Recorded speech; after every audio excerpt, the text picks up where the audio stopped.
Mira, unha vez unha persoa contou un conto así como unha teoría, non? Media existencial.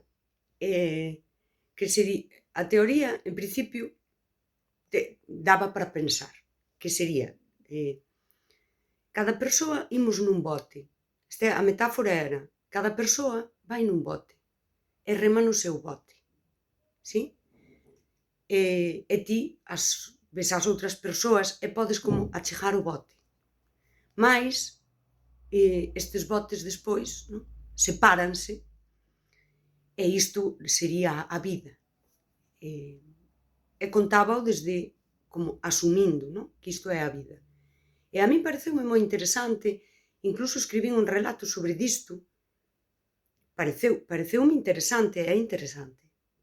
Pero despois ti daslle voltas a isto, e a min esta metáfora, co tempo deime conta, que é a metáfora da falsa liberdade.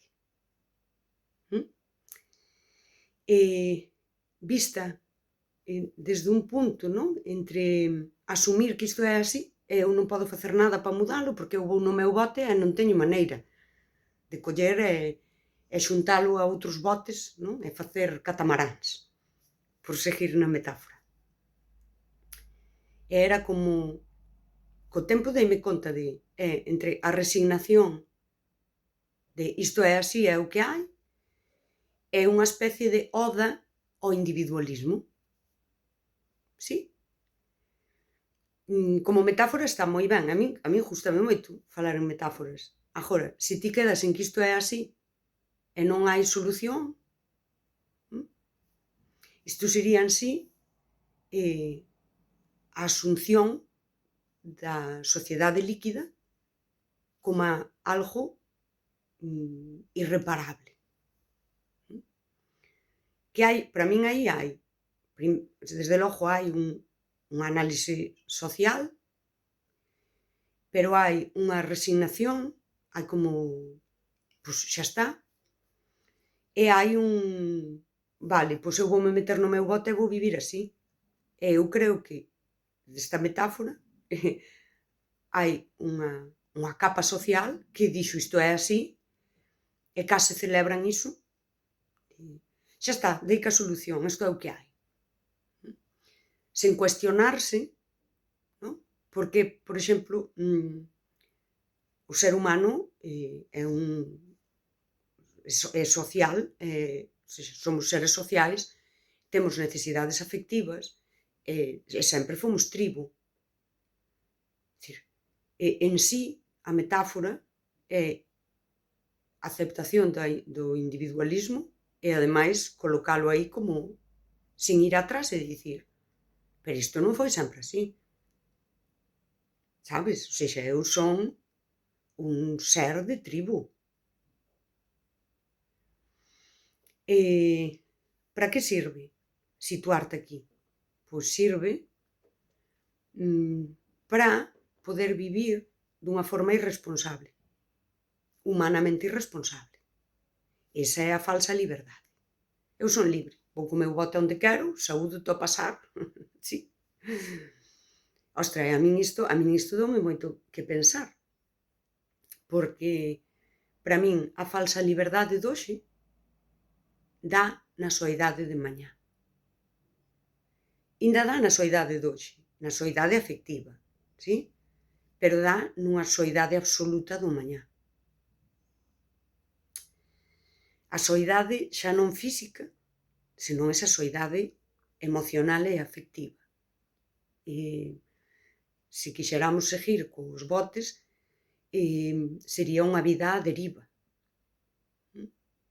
Eu hoxe remo, e mañá deixome levar pola corrente, porque non podo ancorar a nada. O privilexio da falsa liberdade é só máis aló de o privilexio, que pode ser un privilexio, vale? De que ninguén dependa de min.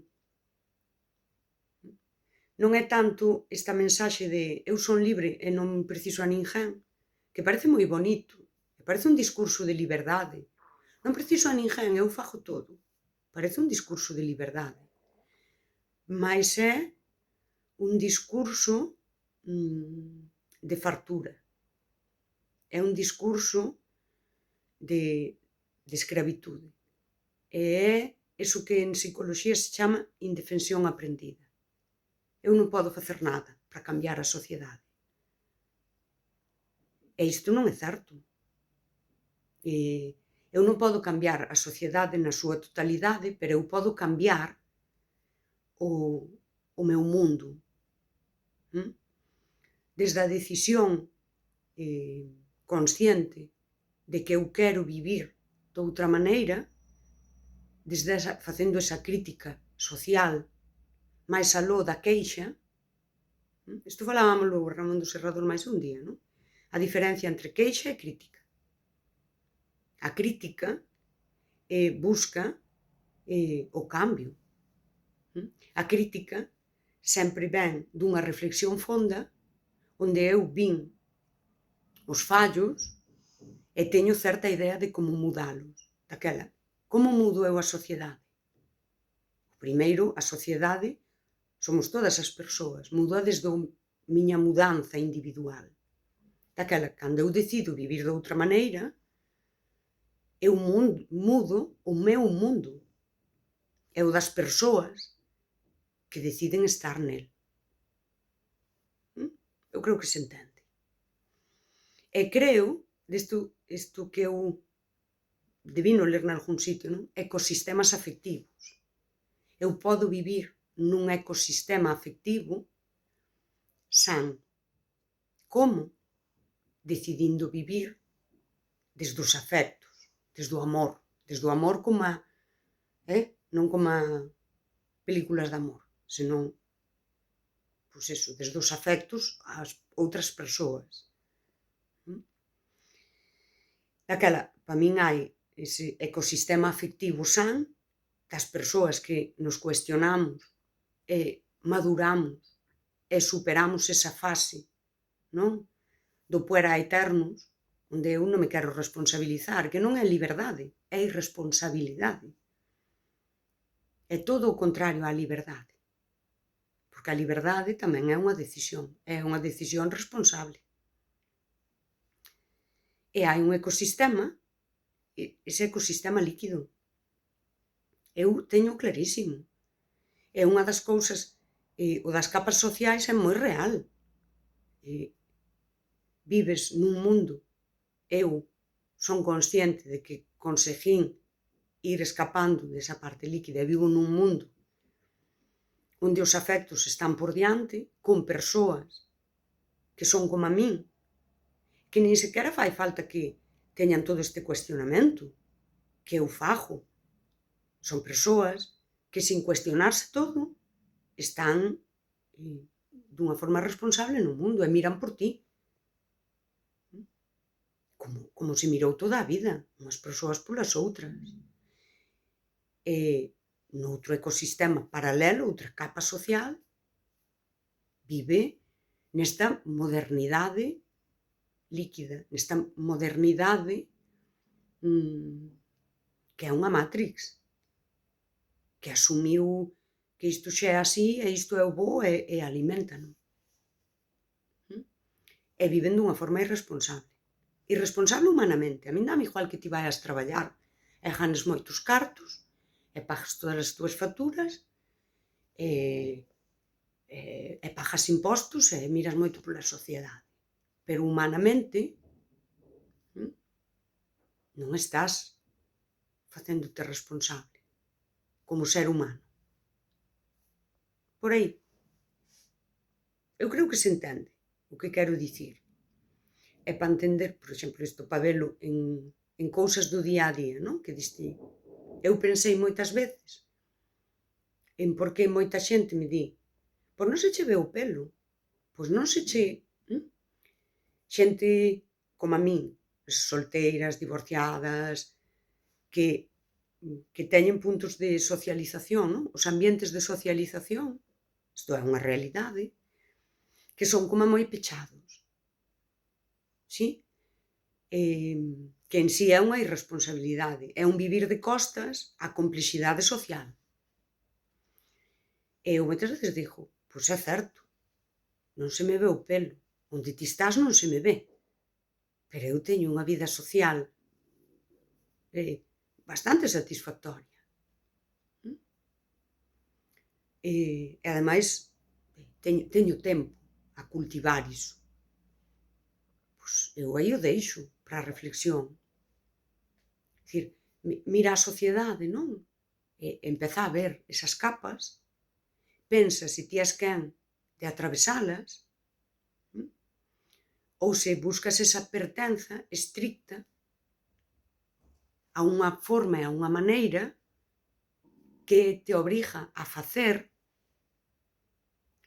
para pertencer e non vives, pois, o mellor, que é moito máis libre o ser e chegar aos sitios sendo,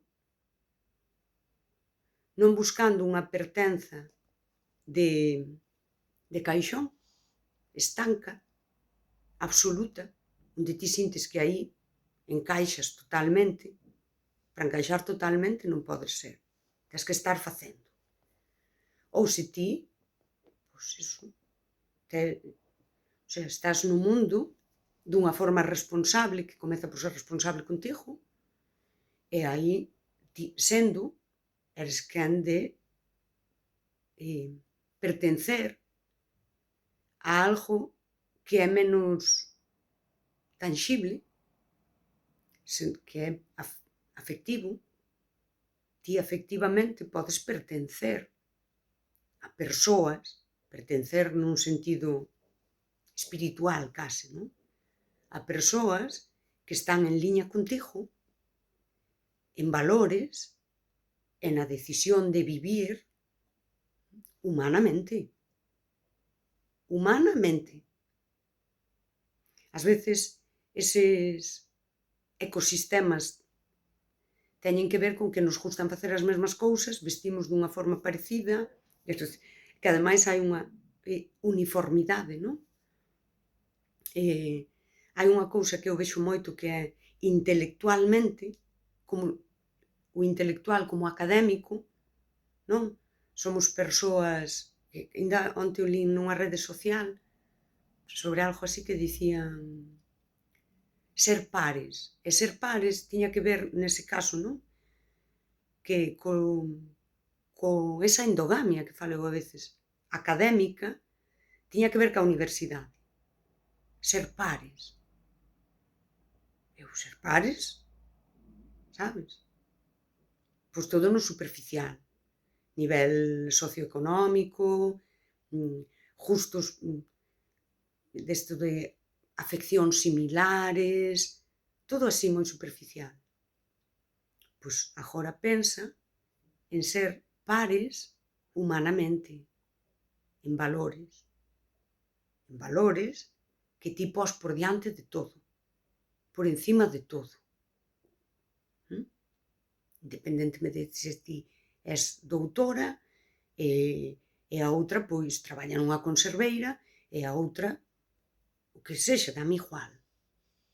En valores. Iso é ser humanamente responsables. E iso é vivir un ecosistema afectivo saudável. Como se a ecoloxía, por dicilo así, dese ecosistema, en que mana? Mana na capacidade das persoas de coidalo. E como se coida un ecosistema afectivo? Con afectos. E o outro privilexio da falsa liberdade é só o privilexio de non facerte cargo, de poder ser irresponsable. E aquí, pois as cousas que digo sempre, sair aí, facer cousas para encaixar, aquí entrarían os vínculos que son funcionais, pero son utilitarios, non? Que eu preciso superficialmente para estar aí, e nun ecosistema afectivo, san e real, os vínculos son estruturais. e dan sentido á túa existencia. Sería a diferencia entre existir xuntas e simplemente coexistir facendo cousas. Entenderíase? Eu é que o teño claro, mas ten a súa complexidade, é moi complexo. Require dunha análise social que ti fas, e aquí entraría o superficial, non para facer a tese, senón unha análise social que ti fas humanamente para ti colocarte no mundo e vivir con ética de vida desde unha coherencia e un asento, facéndote consciente de que a análise social non é unha tese. A túa análise social é vida. É a túa vida. É para existir, para existir no sentido amplo da palabra.